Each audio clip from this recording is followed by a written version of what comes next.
We are joined today by Russell A. Berman, a fellow at the Stanford University's Hoover Institution, where he directs the working group on the Middle East and the Islamic world. He's also former senior advisor on the U.S. State Department's policy planning staff during the Trump administration. Welcome to Hindustan Times, Russell. Thank you so much for the invitation.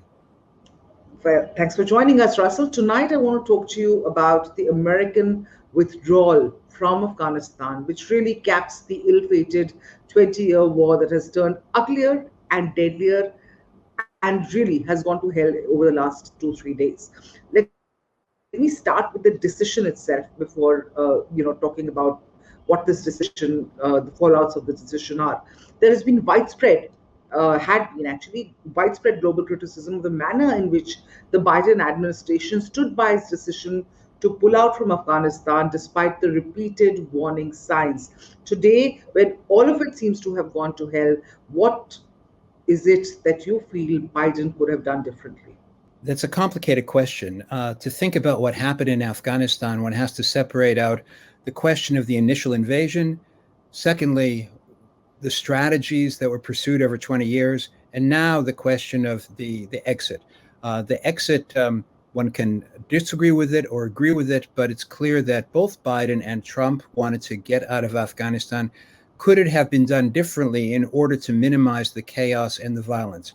I think yes. I think there was insufficient planning with regard to the exit. Biden was clear back in the spring that he was going to pull out troops. At that point, the State Department might, for example, have accelerated the issuing of visas to the Afghans who had worked with the Americans. Secondly, as we knew we were pulling out, we certainly should have done something with the enormous arsenal of weapons that we have now effectively handed over to the Taliban. That's crazy to have done that. Thirdly, we could have organized the exit differently. It makes no sense to give up Bagram Air Base, to pull out our military capacity, and then to start thinking about extracting the civilians. We should have brought the civilians out previously. Now, there's some reports that Ghani wanted the United States to go slow on that, but there's no reason why we should have acceded to that request. So I think that if one assumes that we were going to get out, and we clearly were, and there was 2 presidents, and there was not a wide public support for the war, it could have been done more effectively, more carefully, more thoughtfully. And yet, Biden has somehow repeatedly, I've watched all his public announcements, his press conferences, and he's repeatedly managed to single out his predecessor, Donald Trump, and the deal he signed with the Taliban for, not completely, but in part. He's always sort of brought up Trump's name and the deal with the Taliban during his regime as the reason for the withdrawal. Many other domestic issues where Biden has said, well, Trump did that, and I'm going to do the opposite. Here, however, he's saying Trump did that, and I can't do the opposite. Of course, he could do the opposite. He could have decided to stay in if he wanted to. Now, the Trump deal with the Taliban, one can support it or not, but it did have certain conditions. One condition was that the Taliban would cease to allow al-Qaeda to use Afghanistan as a base for terrorist activities.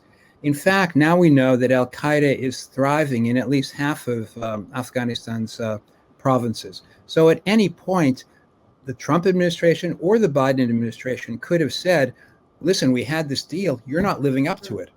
But the Biden administration has decided to go easy on the Taliban. Now, you said you've listened to all of Biden's statements on this. What strikes me when I listen to President Biden talk about what's going wrong is that he blames everybody except for 2 parties. He blames Trump. He blames the Afghan army. He blames President Ghani. He doesn't blame himself. He takes no responsibility, and he never blames the Taliban. That's astonishing. But domestically, what about the audience when the time comes up for re-election, is Afghanistan not going to be an issue, or is this going to be a blot on his presidency? Uh, that's an interesting question, and at this point, I'm going to enter to the gray zone of prophecy because we don't know what will happen in the future. I think Sure. in almost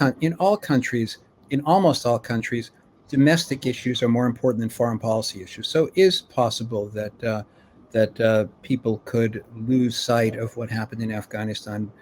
But I think at this point, this is clearly a net political loss for Biden and for the Democrats, for Biden's party in general. Hmm. You know, Hmm. I think we may be returning to what was the normal political culture of the United States, where Democrats are seen as soft on foreign policy, where Democrats are seen as not attentive to national security, and Republicans tend to be more the hawks. Now, in the past, there have been Democratic hawks, and you could say that in the past, with President Trump, there's been an anti-hawk on the Republican side. But in general, the normal situation is Republicans good on national security, Democrats weak on national security. And I think we're returning to that situation now. Now, you talked about re-election. What's at stake is in 2022, the congressional elections. Biden won't be on the ballot, but the question will be whether the Democrats will lose control of one or two of the houses of Congress, the Senate or the House of Representatives.